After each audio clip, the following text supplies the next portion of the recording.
Ag Week at Utah State University, coming up on ATV News. Lock your car and hide your keys. We'll tell you why you should be extra cautious. A library with living books, how it has people talking rather than reading. Think you have good balance?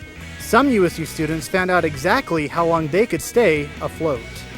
One USU English major placed high in a national poetry competition. Find out where her poetry is taking her.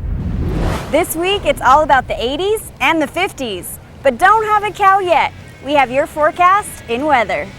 The Aggies were flying high until they lost a game this weekend. We'll tell you what else they lost in sports. All that and more. This is ATV News.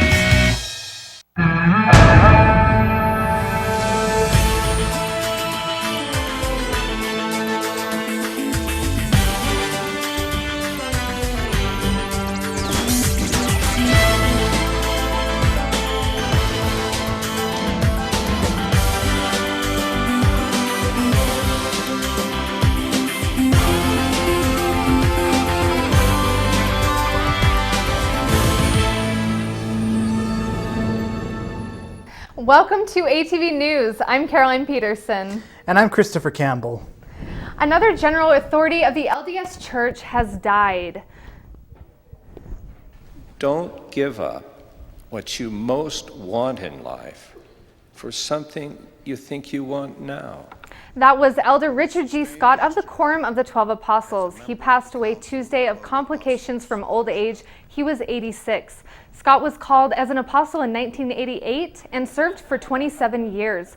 Following the deaths of elders L. Tom Perry and Boyd K. Packer, Scott's death is the third in the quorum in the last 4 months. That's the first time since 1906 that there have been 3 openings in the quorum at the same time.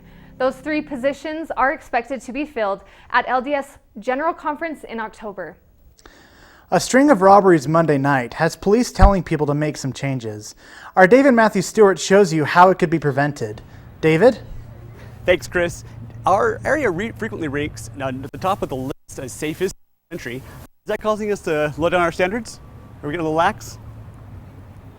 There was a guy in our driveway looking in our window, like his head was in our window, like he was all up in there, like our car window, because we left our car window open. When Tom Sherlock wandered onto his porch Monday morning, he wasn't expecting to be the only witness to what police are saying is a string of car burglaries in North Logan. And he heard me walking and did a very fast walk away from our car. Sherlock watched the man walk down the road and try to disappear into the shade of a willow tree, and that could have been the end of it. But then the fellow started to whistle. And he keeps going, but not like he's whistling a song, but like he's signaling somebody. Sherlock was spooked, but he kept watching. We have a cul-de-sac out here and it's super dark, and these 2 guys kind of walk out from like where it's dark to where I can see them. Now one of them's like back at the other guy that's a house down the street. They got in a truck and drove off. He texted his friend who was a cop and didn't think much more of it. After all, Cache Valley's really safe, right?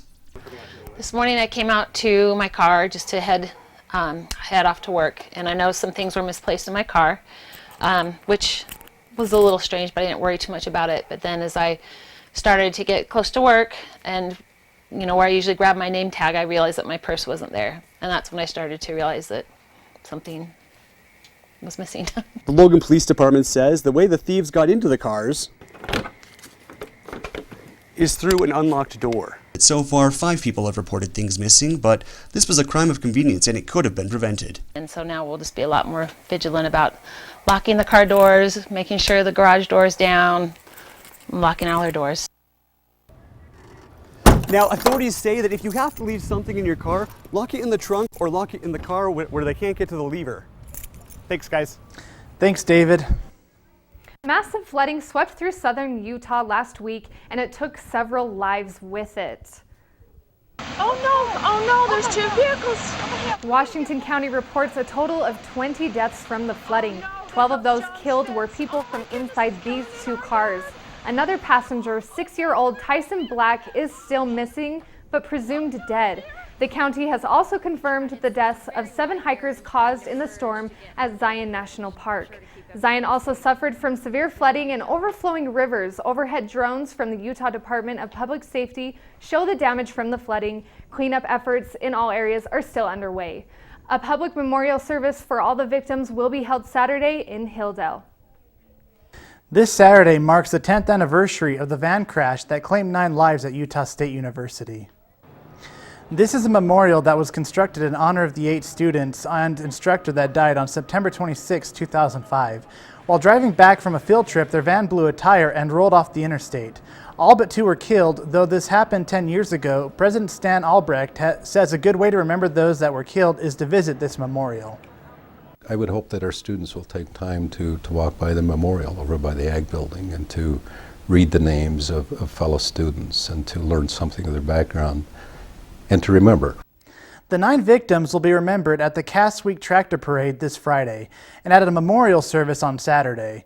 Details for the service are still in the works and will be released after friends and family of the deceased approve. Checking out a book in what's called a human library has USU students talking rather than reading. I stopped by to show you how it's bringing complete strangers together. In the human library, the routine stays the same. You select a book, check it out, read it, and return. But what makes it so unique? The books aren't actually books. It's turned out to even be better than I imagined because it is connection between people.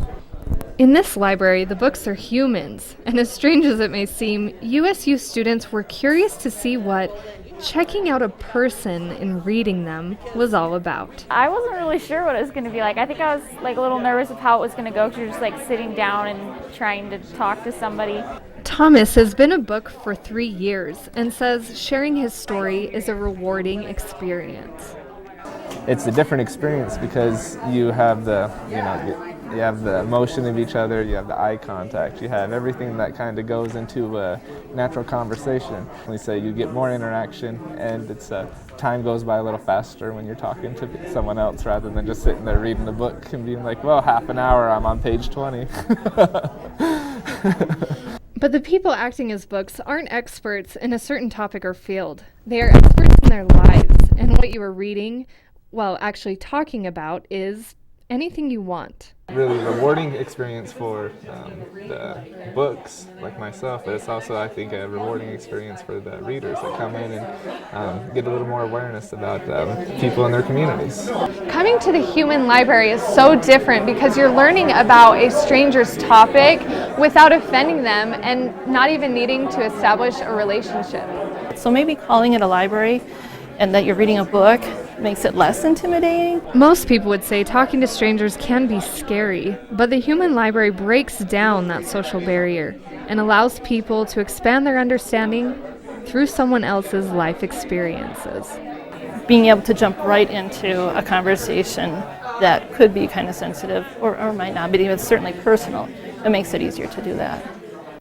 The Human Library just finished and will be around next September, but Ann Hedrick says you don't have to wait a whole year. Just contact your local library and let them know you are interested in having a human library near you. When we come back, USU has a new basketball recruit lined up. Find out who he is and what it means for the team.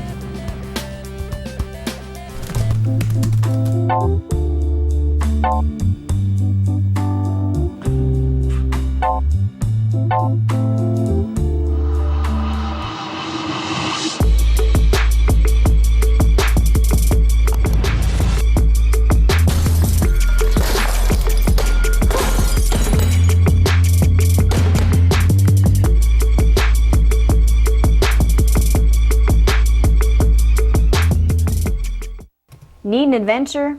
The Outdoor Recreation Program at USU offers a wide variety of rental equipment, from winter gear like skis, snowshoes, and snowboards, to summer must-haves like kayaks, rafts, and camping gear. From sleeping bags to Dutch oven necessities, we have it all. So stop in and see us. Located at 950 East, 1000 North, in the basement of the distribution building behind Romney Stadium, we're open Mondays through Fridays, 10 a.m. to 6 p.m. So stop in or call to get your gear today. For 5 years, I've swallowed a capsule that swallows my depression, a blue and white gymnast performing a balancing act, tiptoeing the thin thread separating my brain's chemicals. Performing her slam poem, Balta. That poem is what won Roberts' ticket to the Kentucky Women's Conference. which featured female writers from all over the nation. Roberts completed with 2 of her slam poem pieces and took 3rd place. She heard about the competition from a professor, but she never thought she would be selected. It was unreal. I was so excited. Like I had submitted something thinking I wasn't going to make it. I just submitted it for practice to get used to rejection. And it was unreal when they emailed me saying, hey, congratulations, you made it to top 12. And then another email saying, hey, you're coming to Kentucky. It was just unreal. I'm getting goosebumps just thinking about it already. To see Roberts' full poem, follow the link on our Facebook page. The start of a new school year usually brings many changes for students, and the journalism department here at Utah State was no exception.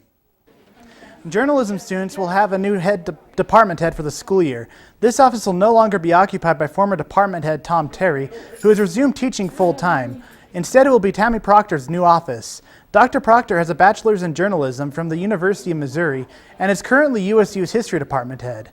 She said even though it's been a little tough to balance both jobs, she's enjoying being part of JCOM. It's a great program. It's been really fun interacting with the students and with the faculty here. Everybody's really committed, I think, to having a program that's vital. Dr. Proctor will only hold her new position until the end of the school year. Right now, the college is currently looking nationwide for a permanent replacement, and Dean Allen knows what he's looking for. What I'm looking for is a professional background in journalism. I'm looking for demonstrated excellence in the field. I really am hoping somebody can come in and has managerial experience, but understands the rapidly changing field of journalism. The college is accepting applications for a new department head until November. After that, the dean says he plans to have a new one selected and ready to go by July 1st. Utah State men's basketball may be adding a new top recruit to their team next year. Our Taylor Condi met up with him to learn more about his interest in USU's program. Taylor. That's right, Caroline. Kobe McEwen is a point guard from Toronto, Canada, and he's currently playing at Wasatch Academy in Mount Pleasant, Utah. Earlier this month, he verbally committed to the men's basketball team here, and this could be a big opportunity for our men's team. This is Kobe McEwen, Utah State's latest verbal commitment for the 2016 season. And according to ESPN's Top 100 recruiting list, McEwen is 94th in the nation. He's received many offers from Division I basketball programs, including Wake Forest, Ole Miss, and Baylor. But after visiting Utah State, McEwen canceled his upcoming recruiting trips and verbally committed to USU. When I got there, I saw the facilities. The facilities were really good.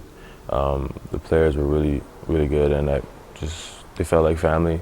I just felt like I was gonna be taken care of. I just felt like it was real family oriented, so that's why I chose USU. Because McEwen only verbally committed to Utah State, there is no guarantee he will be playing on this court next year. But his high school coach says that he is exactly what Utah State needs to win the Mountain West title. Kobe is a very intense, hardworking, competitive young man. I think Kobe has a lot of great attributes that he will bring to Utah State. I'm excited for him, and I think that he will do an outstanding job. I just want to be the best player I could possibly be.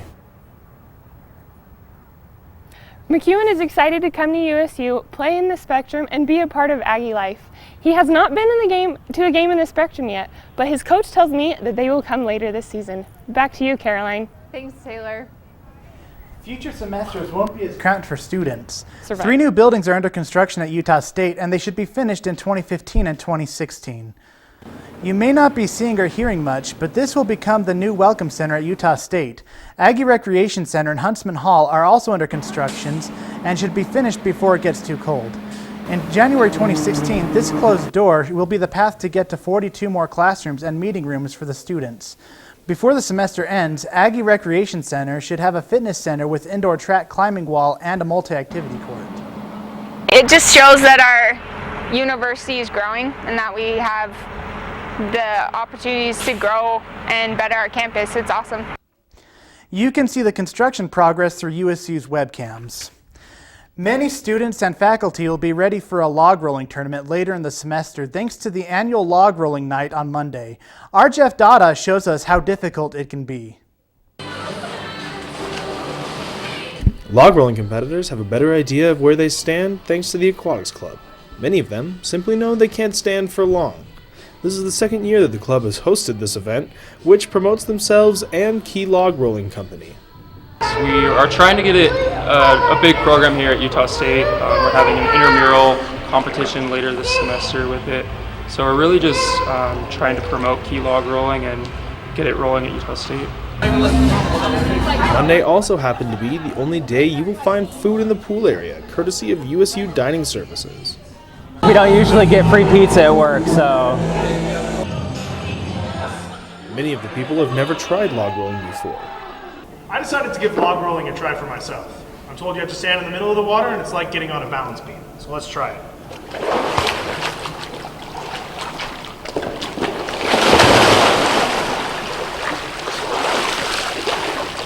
I'm told 10 seconds is average, so I'm well below that. I wasn't the only one who couldn't stand it, and even when people did, the majority didn't stay up for long. There were, however, some standouts. I'm way better than everyone else in this pool, and I'm a pretty good log roller too. As far as safety goes, Smith said that monitoring log rolling is easier than a normal shift. You're kind of only looking for one thing, like somebody falls off and hits their head. Like you got to go in, whereas when it's just open swim, there's a million people everywhere doing different things. You could say that the event was a splash. For ATV News, I'm Jeffrey Dodd. The Aquatics Club will announce when the tournament will be in the coming weeks. When we come back, Misty Inglet will have your ATV forecast. The current temperature is 84 degrees.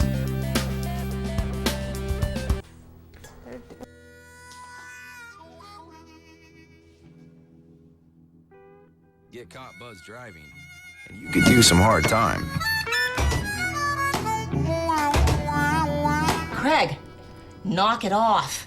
Sorry, Mom. It could cost you around $10,000 in fines, legal fees, and increased insurance rates. And that could set you back a few years. Buzzed, busted, and broke. Because buzz driving is drunk driving.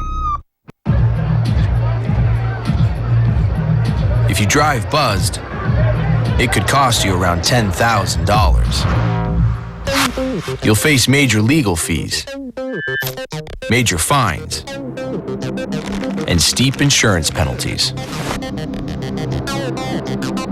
You could lose everything. Buzzed, busted, and broke. Because buzz driving is drunk driving.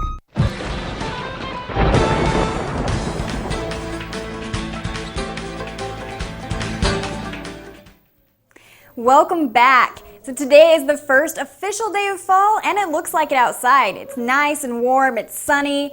Taking a look nationally though, the Midwest and on up through the East Coast, they have some light scattered showers, off and on rainstorms. When you hit North Dakota, South Dakota, pushing on over into Iowa and then up into the northeastern corner of Michigan, they've got that darker green, that's the heavier rain. So they're getting pretty slammed over there. Taking a look at the West Coast, there's really not a lot going on there. Northern California has some light rain showers, but that's about it. Let's look at Utah. So taking a look at our state, again, it's really clear, not a lot happening here. Right up here in Logan where we are, it's dry, it's warm, nothing exciting there. Let's look at your 7-day forecast. So taking a look at today, it's warm and sunny, highs are in the upper 80s and the low is in the lower 50s.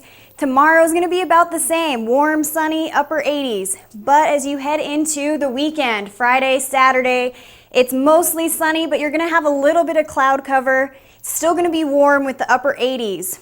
Then as you head from Sunday night on through Monday night, you're going to have a slight chance of some showers and things are going to cool off just a little bit. Tuesday, you're going to get that sun back, but it's going to be a little bit chilly. The high's only going to reach 76, low's still going to hit about 50. So enjoy the sunshine while it's still here. Get out and maybe go watch a game. We have a lot of sports going on this weekend. Right, Taylor? That's right, Misty. Coming up in sports, see which Aggie athlete received College Player of the Week. And we will also tell you why the football team looks defeated after losing more than just a game this weekend.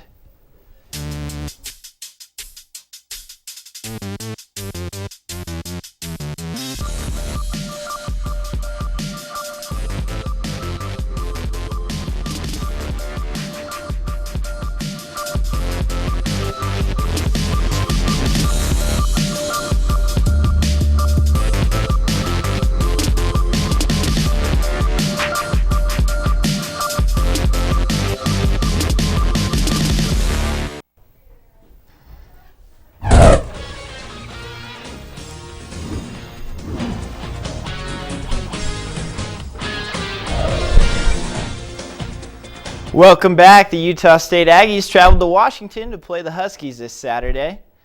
The Aggies held the Huskies to 3 points until this pass from Jake Browning to D.W. Washington, which Washington took past the 40, the 30, the 20, the 10, and into the end zone for a touchdown. Later in the second quarter, though, the Aggies held the Huskies on the goal line, only to be tricked by this fake field goal by Tristan Vizcanoa. Ran it 2 yards in for a second touchdown. Chucky Keaton said never die, throwing this pass to number 4, Hunter Sharp, who ran it down to the 1 yard line, which set up this 1 yard run by David Mola, leaving the Aggies only down by a touchdown at half. In the second half, Browning had 2 more passing touchdowns like this one, and things were looking grim for the Aggies. But number 27, John Rackamore, wasn't giving up that easy when he ripped the ball out of the Huskies' hands and ran it 97 yards for a touchdown. It was too little too late, and the Aggies lost 31-17. Players and coaches are now looking forward to the bye week to regroup. It's a great opportunity to look at ourselves, see our positives and our negatives, and definitely see what we need to adjust, and going into the bye week, get rest, watch more film, and get ready to go into the Mountain West. In saying that, you do go into bye week, and the number one goal of this program is to compete for and play for a Mountain West championship in the month of November, and our kids know that. On Tuesday, Coach Matt Wells announced Keaton will be out 4 to 6 weeks after he suffered a sprained MCL in Saturday's game. Keaton was seen limping throughout the second half, but finished out the game. Going forward, sophomore Kent Myers will take over the starting quarterback position. Now we head to Bozeman, Montana, where the Utah State men's tennis team competed in the Bobcat Invitational this weekend.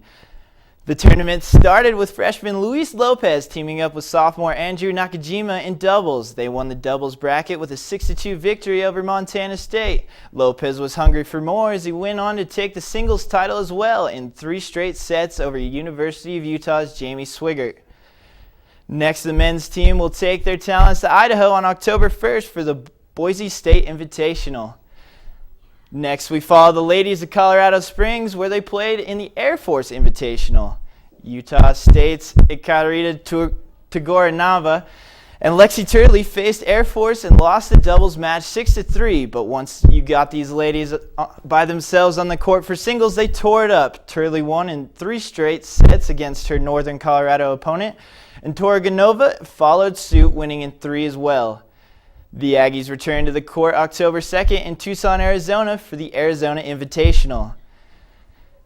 Tuesday, Jenny Waller was named the College Player of the Week by National Soccer Coaches Association of America. This news comes after the senior had a career-high 13 saves in the Aggies' 2-0 win over the University of Utah. Waller will be in goal for the Aggies conference opener, where they are hosting New Mexico this Friday. In local high school sports, the Skyview Bobcats hosted Clearfield Falcons last Friday. Bobcats steamrolled the Falcons, winning 35-0. That's all from sports. Back to you guys at the desk. Coming up, how food is bringing students of all cultures together. And see how this insect can be an indicator of healthy water. Sorry.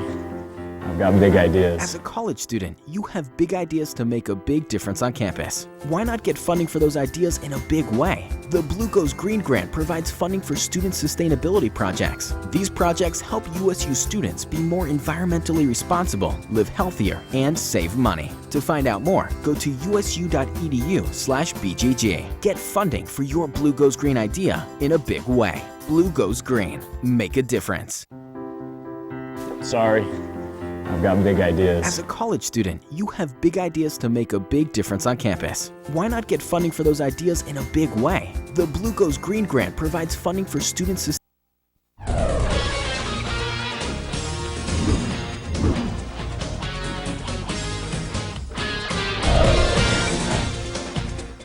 For the last 2 weeks, Utah State University's Water Extension has been teaching elementary students around Cache Valley about the water quality as part of Natural Resource Days. I went to the Cache County Fairgrounds to show you what it's about. Oh, you got one. It's called a stone. These children aren't just playing with bugs. On our field days, They're learning about water quality as part of NR Field Days, Tell you have to work together. where they also play games to learn about this insect, the stonefly. If you were to find this little guy in a glass of water, you probably wouldn't drink it. But for scientists, this is exactly what they want to find in their streams. They are kind of like the rock star of the water quality world. You only find these stoneflies in really healthy streams. Yes, and what do we call Water Quality Extension Programs Coordinator, Brian Green, says aquatic insects being there doesn't mean we should drink the water right away. They're indicators of that these are good sources for our drinking water, which we then further clean up so we don't have any bacteria or other viruses and things that when they deliver it to our homes. So who knows what this Water is? Quality Extension Programs Assistant Tim Beach says he hopes the children are more motivated to get out and learn about their environment after this. I think I'd really want them to take away a sense of excitement and adventure. These kids are going to grow up and be our future leaders. They're going to be our legislators, they're going to be our teachers, and they're going to be the natural resource professionals who are able to take care of our environment. This is awesome. There's so much work that goes into this, and the kids learn a lot. That children learn a lot from activities like dressing as an insect isn't just an opinion. A study has shown that NR Days increases children's awareness of water quality issues over the.